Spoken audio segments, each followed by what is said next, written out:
this is Tara from Witch Wednesdays podcast, and today we are going to do a braided bread.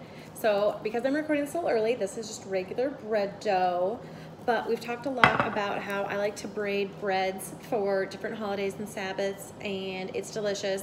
So I just wanted to show you how to make a braided bread.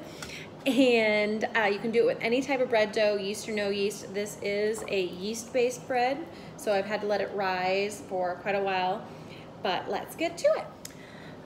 If you're using a non-yeast based bread, you can get started right away once the dough is prepared. If you're using a yeast-based bread, you're going to want to let it rise, which I've done already. This can take some time, and then you're going to want to separate the raised bread out into 3 sections.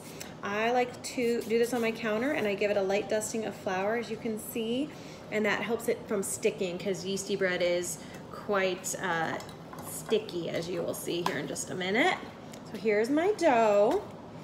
So you're going to break this into 3 sections that are approximately even, and I have them on my clean, then lightly dusted counter.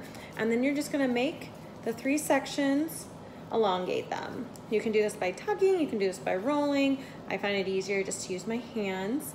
If you're making a blessed bread or inserting any specific spell work in it, this is really when you're going to focus your energy on your hands.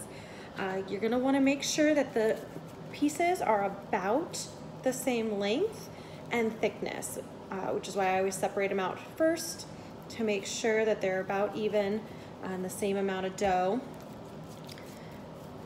And so you just do this. This part's probably pretty boring. I will cut it out probably from the final, but maybe not. Maybe you all want to see me just play with dough. All right, so once you have that, you're going to lay these down on the counter.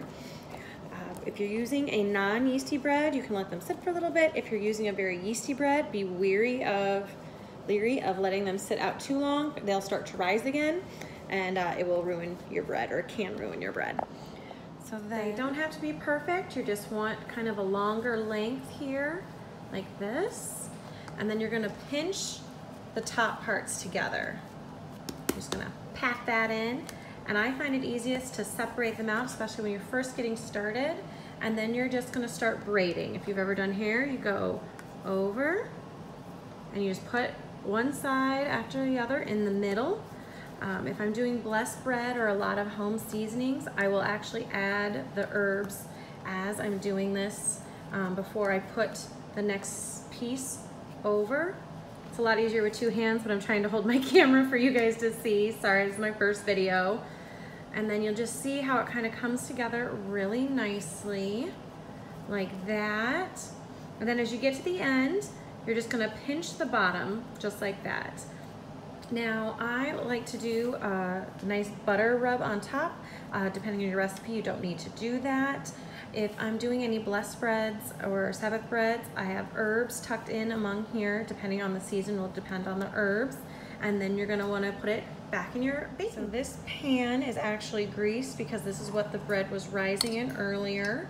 As you can see, it's a good height still and takes up a lot of the space, but it's not too big. And then we'll go ahead and bake it. So here is what the finished bread looks like.